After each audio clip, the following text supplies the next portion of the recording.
Hello, I'm Aaron from LastStandGamers and welcome. You're here after travelling the vast distances of the internet and finally making it here alive. Sounds hard, doesn't it?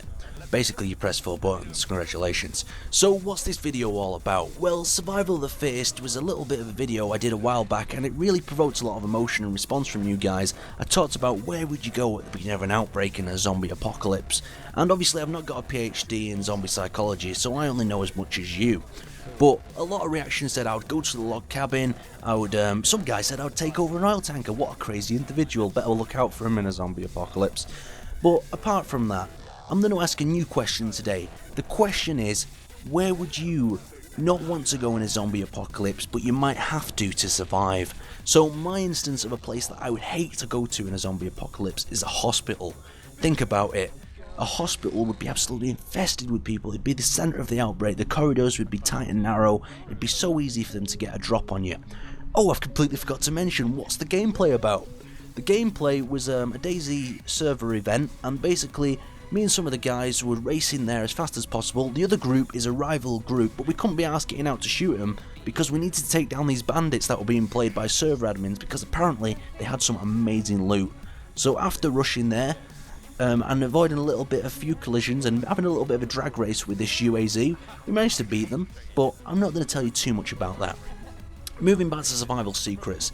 So, you're in the hospital, you've got to get medical supplies. It might be you that's injured, it might be a member of your team, and it's absolutely crawling with them. Think about these multiple floors, these limited access routes, so you've only got an elevator. That's not going to work, is it, after so long once the power's gone out? And then you've got a narrow staircase, and the worst situation is you get trapped in there. Zombies coming down, zombies coming up. The question is, can zombies climb stairs? It's something I always debate, and it probably could happen. I mean, it's not too much of a challenge. They'd probably crawl up them if necessary. Moving on to real life sort of scenarios where people and the sort of state sort of fails. I mean, let's talk about natural disasters. I mean, there's so many natural disasters that happen, and some of them are just overlooked. Let's talk about the tornado one. I mean, obviously that's been covered a lot on the news, and I was thinking to myself, how could these people prevent it from happening again? And there was such a great show of courage in these people. At the same time, though, there was a show of this sort of banditry sort of acts that you see in Dayz.I. I mean, the whole idea of people being arrested for looting and trying to steal what is not theirs is just the whole breakdown of society and law once something's happened like this. I mean, the police are on response, the ambulance service are taking care of people, and the fire department are putting out issues. I mean, if them things disappear, there's nothing stopping you, or nothing stopping someone from taking something from you, and that's a real fear that I share with a lot of people. If that happens, it'd be terrible. I mean, think about it, you're sitting here now, on your computer, no law, no society, a guy kicks down your door, and it's all over for you, you're a dead man. You've either been cut into several pieces and put in a box, or the internet's not even on and the power's out because there's no society, law, or anything. You were never sitting here in the first place. Sorry, but I mean, you know, time. It's just time, thinking about time and different sort of parallel possibilities just absolutely screws with your mind, and now I sound completely insane.